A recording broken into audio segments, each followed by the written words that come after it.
Hello, everybody, and thank you for tuning in to the Liberty Report. With me today is Daniel McAdams, our co-host. Daniel, good to see you. How are you this Monday, Dr. Paul? Well, doing very well. Good. Ready and raring to go, and looking around for some news. There's always some news out there. But the most important news is always hidden, so we have to go looking for the real stuff. That's true. Because sometimes Russiagate is the only thing in the news, and they're running out of steam on that, if you've noticed. It looks like it didn't turn out to be much of a scandal, except it backfired. And the accusers were the ones who were colluding, doing all the collusion. But if you have something, do you have a news item that you'd like to make a comment on? I want to go into what's going on in Syria, because there are some big changes going on in Syria. But any other news item? Just one thing, actually, I mentioned it in an interview that I did yesterday. There was a piece in the Washington Post a couple of days ago, and I don't have the title in front of me, but you can easily find it. But it's a fascinating article. It's one of those ones that make you wonder, how did this get past the censors? But essentially what it does, it talks about a new study in Afghanistan showing that the Taliban have successfully set up a parallel state throughout most of the country. And they're not ruling by force, they're not beheading, and they've even softened some of their stance on girls going to school and this sort of thing. So they said they're using persuasion more than anything in preparation for governing when this is all over. Do you mean that a country might solve some of their problems if outsiders didn't go in there and try to mess it up? Yeah, it's amazing. If the U.S. were to pull out, they'd probably make a deal with the government in Kabul. Well, I have one little item I want to mention before we talk about Syria, and that has to do with tariffs. You know, it's a big issue, and it's getting bigger and bigger, although at the beginning, it didn't seem like anybody was paying any attention. Trump mentioned it in the campaign, and the first year he mentioned it, but all of a sudden this year, this was active. He started threatening and putting it on. Actually, it's pretty confusing. There's a lot of threats, few are put on, some haven't gone into effect yet, but I think people are getting serious about it because the stock market's getting a little bit nervous. It's been down, I think, 8 out of the last 9 days. So they're concerned, and it's usually related to this issue of trade. But I find one thing that's interesting. Trump threatened yesterday or on the weekend, which I think is a significant reason why the markets are down today sharply, that he said that China wants to buy stock in some of our companies, and they might, be related in some way to some technology, and all they're doing is buying stock. And of course, it's argued they may do more. But Trump wants to put a prohibition on the Chinese not buying stock. And I got to thinking, Trump makes all this big issue of trade balance. You know, we buy all that stuff, of course, because we have free money. We print the money. And the Chinese have nothing to do with it. One mistake they made was they monetized it. So if there was dollars came over, whoever held those dollars got yuan for it. But anyway, the trade balances was imbalance was a natural consequence of this. So here they go. They finally do what they're supposed to do with their money. They're not supposed to burn the dollars. They've been buying our debt for years. Maybe they're tired of buying our debt, and I think they're less enthusiastic about that. So then they start buying some stock, and Trump wants to put prohibitions on this to prevent the imbalance that has occurred. And one comment made at AEI said, well, with this policy, everything is national security. So everything they do, and that's the justification. But this trade war is getting worse. It's been around before. Everybody knows about it. But it's, to me, pretty amazing how much support the tariff situation has gained. It's easy to demagogue. And even on our website, we get a lot of challenge of people. Well, we got to protect the people. But what people don't realize, if we want to put on a tariff to solve a problem with China, we put a tax on the American people. The whole thing doesn't make any sense. Yeah, there's a lot of we'd like to talk now about Syria. There's a major announcement. There's a major battle going on in southeast Syria, southwest Syria, and the rebels are, backed in a corner. And we've been, of course, ironically, people don't want to believe this, but we were sort of on the side of the rebels, and Al Qaeda, but they're losing. And there's going to be a major battle. The Syrian government, along with their ally Russia, said we're going to clean this mess up. We're going to reclaim this territory, and this is our sovereign territory. So, and it looks like they're going to do it. So when push came to shove, we had an announcement. We've been, financing and defending them and having special protection in there and information.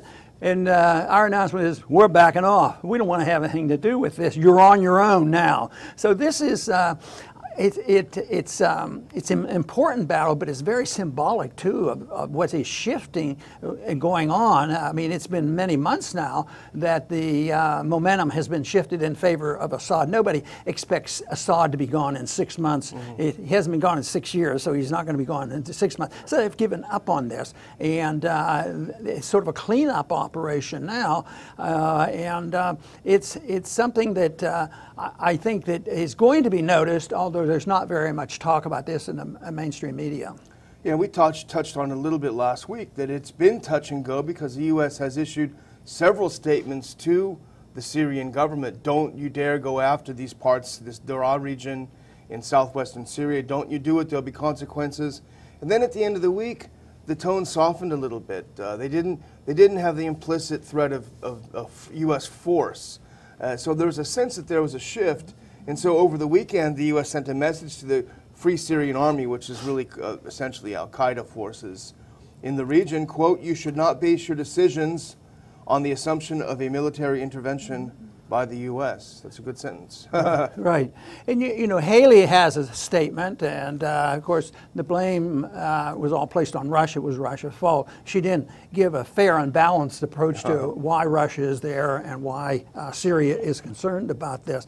But I'm sort of interested in the fact that Haley gets a lot of attention, almost as much or more than the Secretary of State. Pompeo probably doesn't get as much press as she gets. Yeah, I think they're eyeing her as presidential material. She ticks a lot of boxes. She's a hardcore neocon, woman neocon president. I'm sure they're loving the idea of that. But the Syrian government is already moving on this area, and we have a map actually that might help us visualize it better. This part of the region, so there's southwestern Syria. The green areas are controlled by the Free Syrian Army / HTS, which is Al-Nusra Front. I.e. Al-Qaeda. The red, of course, is the Syrian government forces, and they've already actually made more advances since this picture was taken.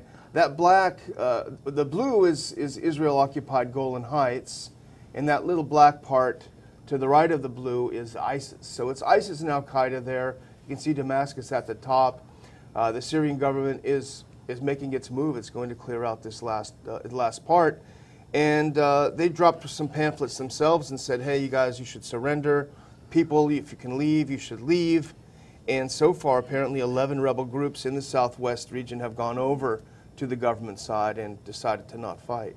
This is a mixed deal for us to declare, well, this is sad that we're losing a fight. Some people will look at it that way. And some will say, well, this is great. It's not expanding the war. But in one way, there is something to be said about the attitude has changed compared to what went on in the 60s, or even with the Iraq War. The more we lost, the more troops we put in, the more people we killed, and advanced the war. At least they're not doing that. They're not saying, well, we're losing.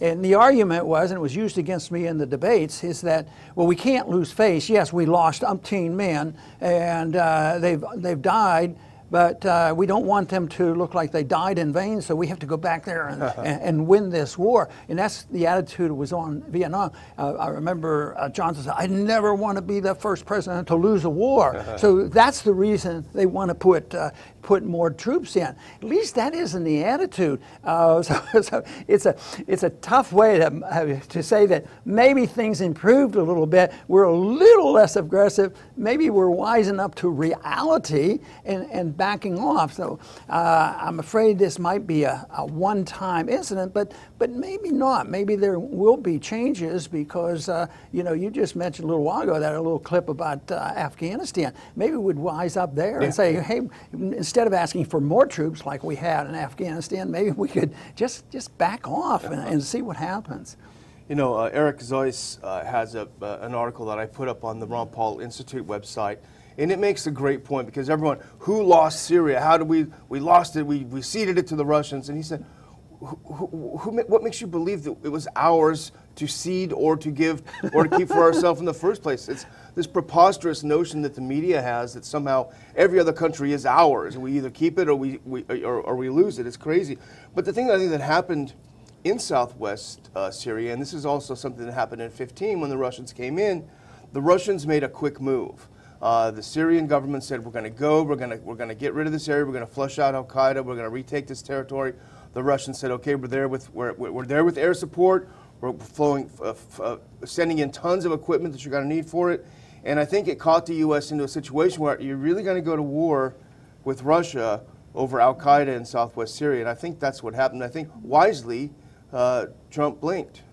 Right. And, you know, all these kind of problems, I think, are pushed by and managed by our CIA in secret.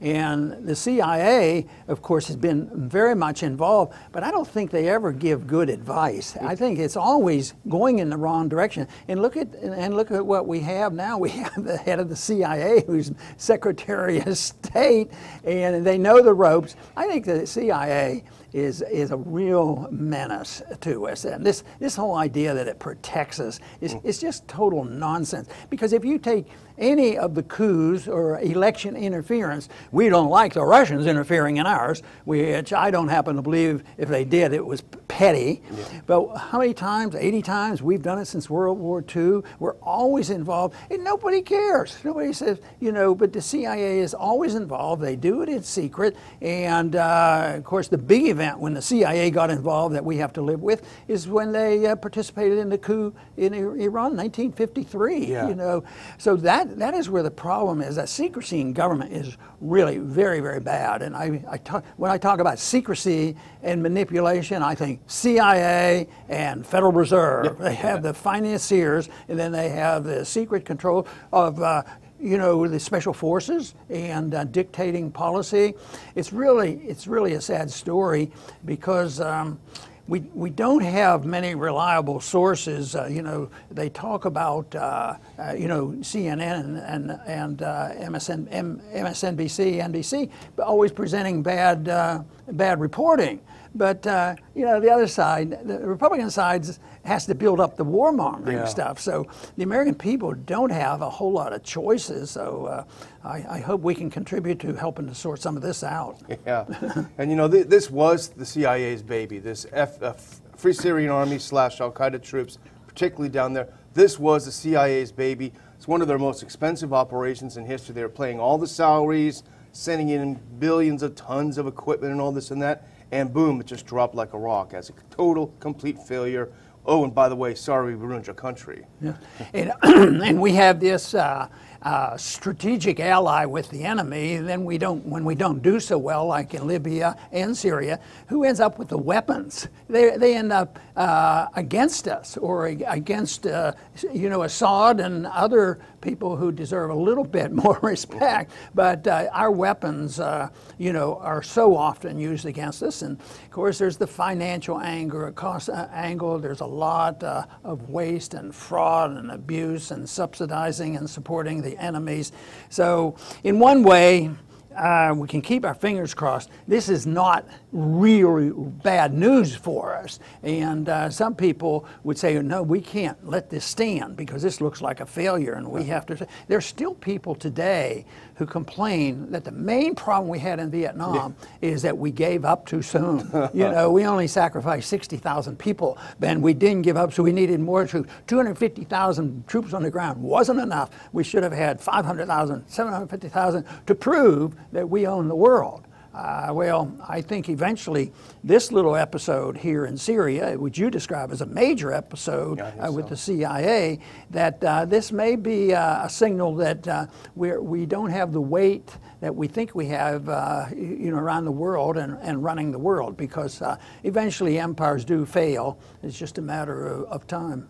And of course, the people calling for all those more troops were not in uniform themselves, just like the neocons of today, which reminds me of Josh Rogan, the neocon who writes for the Washington Post. He tweeted out earlier today, crying all these tears about how Russia is violating the deconfliction agreement by helping Syria get rid of the al-Qaeda rebels in southwestern Syria. This is the canard that they've been saying over and over, and Nikki Haley has repeated it too, and so has the State Department. This is an absolute patent lie. There has never been a deconfliction agreement that exempts al-Qaeda and ISIS from being hit. We talked about it earlier. That's the whole reason they had this deconfliction agreement that the Syrian government wasn't a party of, to allow a more effective attack on al-Qaeda and ISIS. So they're just lying through their teeth. I have a policy that I think would solve that, and that is let's have deconfliction by just leaving. We don't need the conflict, because it's interesting, though, that some people say the problem today is the American people don't pay attention because there's not a draft and not enough Americans are being killed and people aren't getting excited. But I think ultimately, though, it will come home to roost. There's always a cost, and people do suffer. There's a lot of people mentally and physically, and the killing that has gone on, not only with our people, but with so many others. But this is something that has to change, and hopefully people will witness this and say, it doesn't make any sense. It just doesn't make any sense, because if you look at what happens after you get rid of Saddam Hussein or Gaddafi, what would have happened if they had gotten rid of Assad? There's no reason to think, everything would have been okay. Yeah, on the contrary.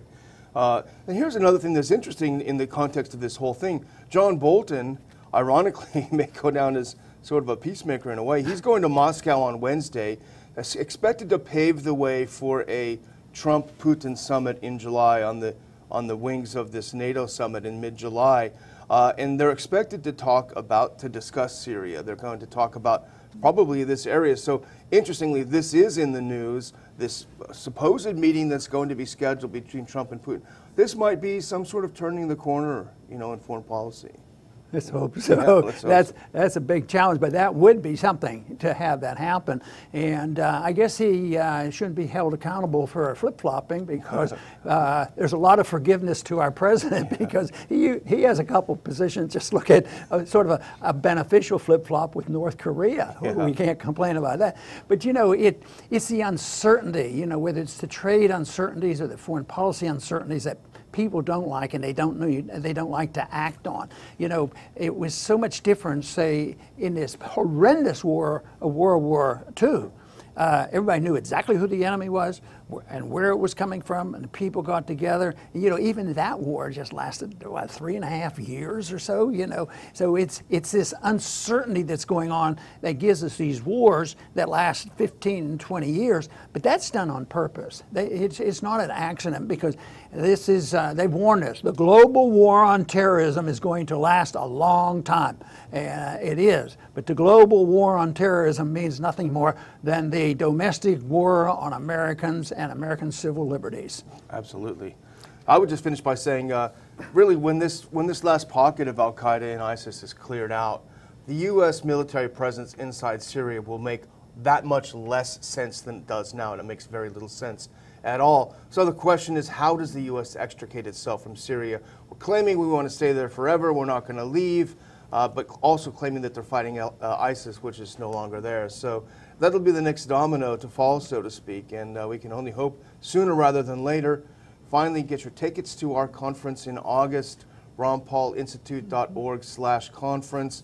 We'd like to see you. There's a lot to discuss. Very good. And we're talking about Assad and her ally, the Soviet or the Russians. We did not mention today anything about other players in the game, Iran and Israel. And it's all involved. It's very, very complicated. But so often people can trace back the complexity of these issues when we get involved, because we do have a lot of clout, we have a lot of money and a lot of weapons, and we stir the pot. We stir it up economically with sanctions and trade barriers and all these kind of things. So it would not solve all the problems. There would be the conflicts. But I tell you what, the world would be a lot better off if we just minded our own business, come home, maybe pay more attention to our own borders, rather than thinking that we can solve all the border problems throughout the Middle East and the rest of the world. I think that would be the proper road to peace and prosperity. I want to thank everybody for tuning in today, and please return to the Liberty Report soon.